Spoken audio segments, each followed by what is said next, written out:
Now, to most people, this is a pretty impassable sea, and I do mean a sea, because the Romans, the Carthaginians, even up until modern civilizations, have all viewed this as a sea, on almost poetic balance to the Mediterranean, one a sea of water, the other a sea of sand.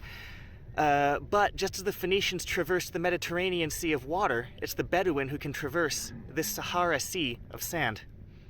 So as you can probably guess, today we are talking about the people of the Sahara. So how far back do these people go? So the Berber people have been living traditionally out here for as long as the written records go back. To find their origins, we'll have to go way back into proper paleontology and talk about something called the Green Sahara. Now, if you haven't heard of it, it's pretty much what it sounds like. It's the Sahara being much greener, covered in vegetation, rivers, and lakes. We can see what the Sahara used to look like because all these old petroglyphs tell us. These petroglyphs are found on mountains in the middle of the Sahara, specifically in these regions. They show us not only depictions of greener, wetter climates, but they also depict animals that today only exist much further south. Hippos, giraffes, crocodiles, and wild asses are common themes in this ancient rock art, speaking of how life must have been at the time of our ancestors. But a shift in climate occurred about 10 to 12,000 years ago, beginning the gradual aridification of the region we now know as the Sahara Desert. Standard climate change boilerplate, please read. The implications of this were enormous. I don't think I can overstate the importance of this aridification and the effects it had. But for now, let's just say that even the most skeptical of archaeologists, of which I actually do consider myself a part of, believe it or not, considers this to be a key event in the formation of civilization. I'm going to put the logic for this up on the screen. Take your time. But although most people moved away from the Sahara as it dried up, there were some who stuck around, especially as this didn't happen all at once. These were the ancestors of the Berber, the Tubu, and the Tuareg, among other desert groups. And there are a lot of them mentioned in ancient sources, especially with the Romans, who listed dozens of tribes. And this is before we even get into the Egyptian and Greek records. The Roman world was dichotomous. Within the empire were good, civilized people, or those who were being civilized under a superior, benevolent Roman administration. Beyond the borders, they were barbarians. They were uncouth, uncivilized, and without significant technological advancement. And indeed, reading Roman records, one gets the impression that these desert tribes were savage, warlike, and harbored a hatred born of jealousy from the Roman Empire and her works. But this simply wasn't the case, and nowhere is this more exemplified than among the Garamantes. The Garamantes were native to the Libyan region of Fezzan during the Roman Empire, and they're particularly interesting because they show us the reality of the Green Sahara and just how long this period persisted in certain pockets. The Garamantes were referenced in Roman records as traders and travelers, just as vicious as the others, but archaeology reveals to us a hidden society that in every way matched the sophistication of the Mediterranean. In fact, there was something about the Garamantes that was different even in Roman accounts, and this is that the Garamantes were sedentary. Around their capital of Garama, we can see evidence of large irrigation structures and sedentism beginning around 1000 BCE.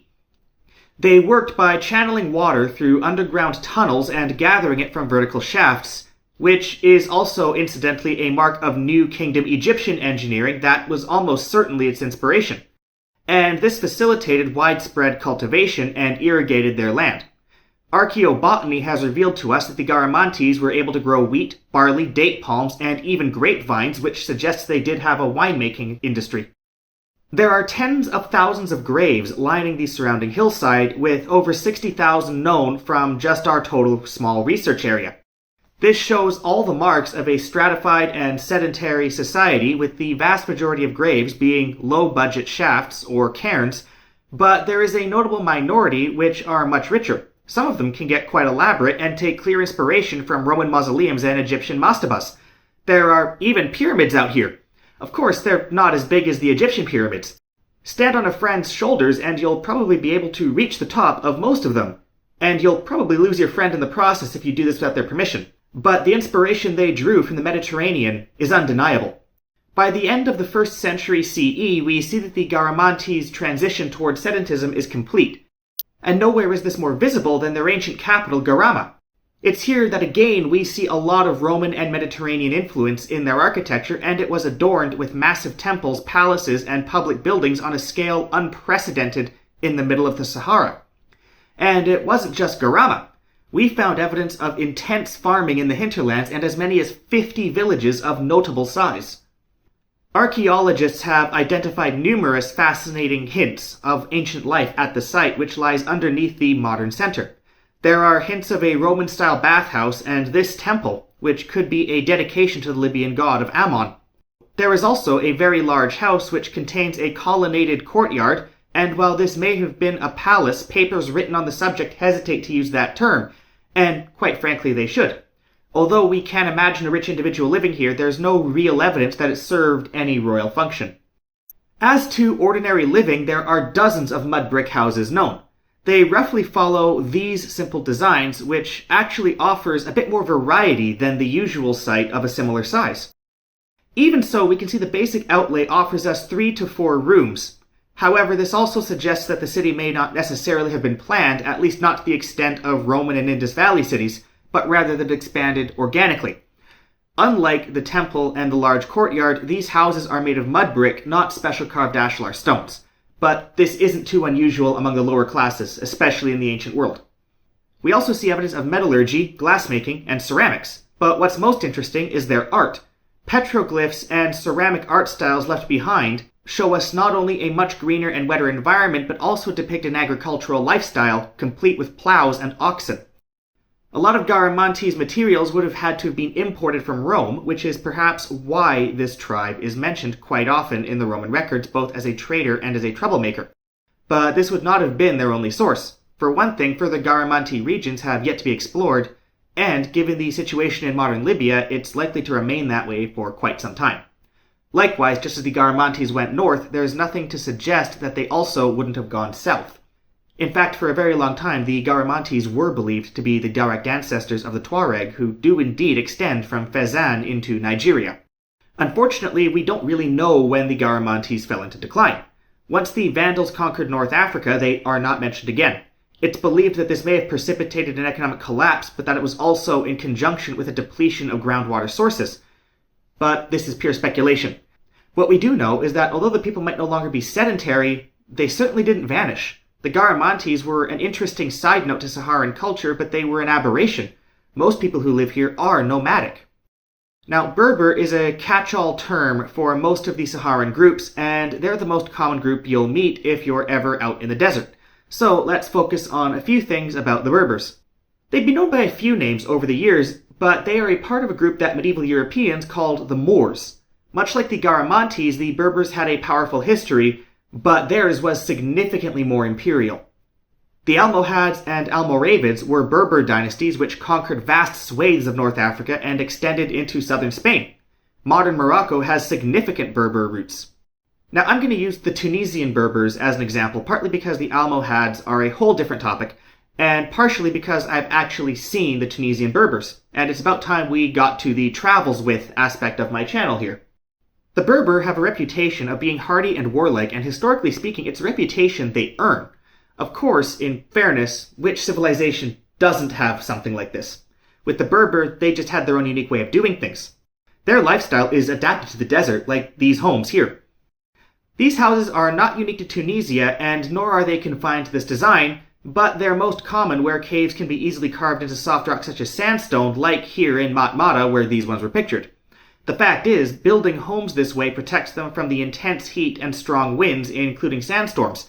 The Berber were converted to the Abrahamic faiths, but just as Celtic traditions can shine through to Christianity, we see pre-Abrahamic spirituality in the Berber form of Islam.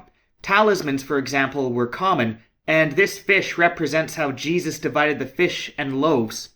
Now, if this looks familiar, like say a certain science fiction set, that's because it is. Out in the Tunisian desert lies Mos Eisley Spaceport, and it was out here they filmed the original Star Wars trilogy. They also filmed Life of Brian and The English Patient, among a few others. Now, what does this have to do with archaeology? Absolutely nothing. I just wanted to brag that I have been there. Bow before me, nerds. But returning to our topic, these homes are also good for defense. Apart from being nearly invisible from a distance, this system of tunnels in some towns offers a truly ingenious defense. Take this town of Tamazret. There are tunnels that lead beyond the walls of the city, though today they're filled in. This was so if invaders got to the town's walls, the Berbers would flee into the tunnels, and as the invaders were busy looting the town, the Berbers would take all their horses, camels, and whatever other steeds they brought with them and flee into the desert, essentially leaving their enemy stranded. As to their basic needs, the Berbers knew how to survive in the desert. Although they did need to raid border settlements along the Roman Empire to gain extra food and materials, especially in times of hardship, they did know how to survive, hunting whatever game there is and trading goods from one side of the desert to the other. This allowed them to survive off the lucrative wealth that the trade provided. And when all else fails, these nomads know the various oases and hidden wells that provided water off by heart. They also had their own storage depots. Many of these are now isolated Saharan towns. And while rain in the Sahara is rare, it does occur, and I have proof. Hey, so this is actually a real treat. We are getting a flash storm in the middle of the Sahara. No kidding. Now, the hotel, as you can see, isn't really equipped for this. It's got no roof, but in fairness, 362 days out of the year, it really doesn't need one. When these rains occur, inhabitants are able to collect it and take advantage. Really, what this all boils down to is that humans are adaptable. Berbers are relatively small and spread out in number across a desert that is larger than the lower 48 United States. They adapted to the heat, the barrenness, and the vast expanse of emptiness. As I said earlier, to them, this wasn't a barrier. It was a road. Much as the Polynesians charted a path across the islands of the ocean, the Berbers charted their course across the islands of the Sahara. And they left an indelible mark on the desert and on our own history in ways that we are only just now beginning to understand. Anyway, that's all for today. Thanks for making it to the end of the video. As usual, the link to my Patreon is in the description below. Please remember to like this video and subscribe to the channel. And until next time, I'm the Archaeologist, and this has been The Travels.